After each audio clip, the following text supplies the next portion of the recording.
Hey, what's up everyone, Saintsfan back again with another GTA 5 video, and today I'm bringing you guys 5 things you probably don't know about GTA Online. Now, at first thought, you're probably thinking, the game's been out for 3-ish years, or more than 3 years, I already know everything, why are you making this video? Well, actually, some of these things I just found out about, so I thought I would share them with you all. If you do enjoy, please drop the video a like, that'd be much appreciated, and subscribe so you don't miss out on any other awesome GTA content. But without further ado, let's go ahead and hop in. The first thing, this is something that I'm sure might not be that important to some people, but if you ever find yourself in the cinematic camera, the camera, if you hit B or circle on your controller, it'll put you into that really cool cinematic camera where it'll switch the camera angles. Normally, when you're in that cinematic camera, it's really hard to drive because the angles, sometimes you can't see what's in front of you. And you can, if you didn't know this, use your right analog stick to go left or right to actually change the angle before it does it automatically, and that's cool, but still the angles aren't that good sometimes. You can't see what's in front of you. Well, actually, if you hit up instead of left or right on that left or right analog stick, it will allow you to get a camera angle that is on the side of, or either side of the car, that'll look straight ahead, and you can see if there's any cars in your way. So it's actually kind of cool. I don't know how useful that is because I don't think many people go around in cinematic camera mode, but if you ever find yourself in cinematic camera mode, I had no idea if you hit the right stick forward, the camera would change to the side of the car, and it's every time, like it'll change it maybe from the front wheels to the back wheels, but still you'll see what's in front of you, and it's a better camera angle than the ones that's like, 50 feet above your head and you can't see anything in front of you. So that's the first thing. Hopefully you didn't know about that. The fourth thing, this is something that I had no idea about, and now that I know about this, it is going to change the way I play GTA, because every time I see one of these things, I'm totally shooting it. I, for one, didn't even know they were in the game, and what I'm talking about are the gumball machines. I don't know if you have known about them or have seen them around GTA. They are in mostly the high-end convenience stores. You'll find them in there, although they do spawn some other places. I don't know. I don't have a map of them, but if you see them around, it looks like a gumball machine.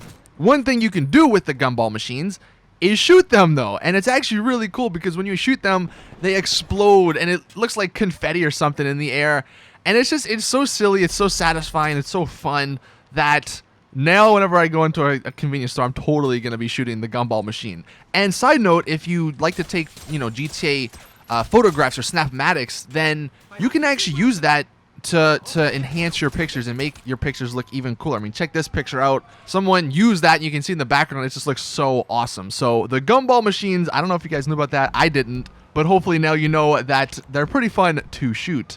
Third up, you can actually build playlists now of any contact mission, really any mission in general. So way back in the day, and I'm sure some people remember this, but there were these mission playlists where you would have 16 different missions, but they were all like Rooftop Rumble or Coveted or one of the main missions that gives you a lot of money.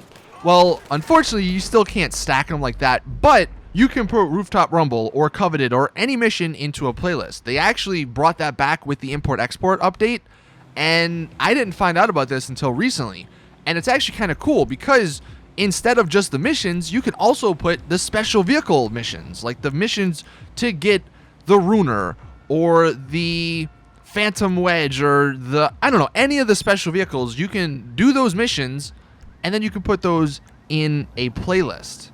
The way to actually go about doing this is to simply start up any of the missions you want and then make sure they're in your recently played jobs. And then when you go into start online playlists and then create to make your own playlist, you just go to recently on jobs and then you can add them from there. And some benefits of that, I mean, one, you don't have to sit through the loading screens and the screens that come after the missions. They just progress you into the next mission, which is a lot faster.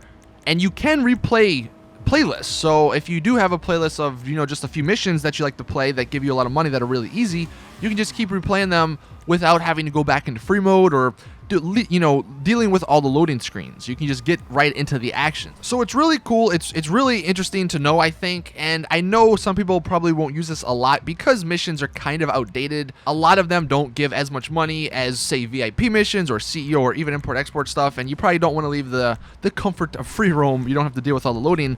But if you do like to play missions, you can add anything you want into playlists now, and it will work. This second thing, this is actually something that's kind of cool, and I don't know how I haven't known about this because I think it's been in the game for a year or two. You can actually get in the back of your own vehicle if it's a 4-door without anyone in the car. So let's just say you are the CEO, you have 3 other bodyguards, and you don't want to drive. You want them to drive. So instead of waiting for them to all pile in the vehicle and then you just get in the back, all you have to do is hold down the Y button or the triangle button, and it'll actually put you in the back of your car. That's really cool, and it works with other people's cars as well. You can see I do it on my Sultan. I get in the back with no one in the car, and then I do the same thing to my friend's Armored Kuruma. I get in the back with no one in the car. So that's something small, but I think that's actually kind of useful, and that's probably one of the better tips or better things to know just for those scenarios. When you don't want to drive, you want someone else to drive, you just hop in the back and you can go on your way. So those were 4 things. And then finally getting into the 5th thing, this is something that I find actually pretty incredible. Like, I don't know why this is the case. I guess this could be considered a Rockstar logic, but female characters are actually way faster than male characters. I don't know why. I think from what I've read, it's something to do with like the mass and the way the bodies are or something. But in this game, in GTA Online, you can see females just run significantly faster than males, and this is with characters over level 100 with the same stats all maxed out and all that stuff. So it's really strange. Although I did hear that even though females are faster, males actually have more strength, or like they have a higher strength limit. So I don't know. It's really strange, but I had no idea that was the case, and until I tested it out, I didn't believe it. But you can see, I mean, the females are definitely a lot faster. So if you were ever wondering why, say, a female, you were chasing or whatever on foot and they were getting away a lot quicker or something, then that is why, because they are a lot faster. But that is it with the video. Thank you all for watching. Please drop a like I said, if you did enjoy. I just thought I'd let you guys know about these really cool and fun, interesting things that I just found out about in GTA Online, even though we're 3 years into the game. So let me know your thoughts in the comment section. If you have any other things that you maybe want to tell people that that you think is something that many people probably don't know, then let me know and let everyone else know in the comment section. But I'm going to go ahead and end the video on that note. So I will see you guys, as always, in the next one.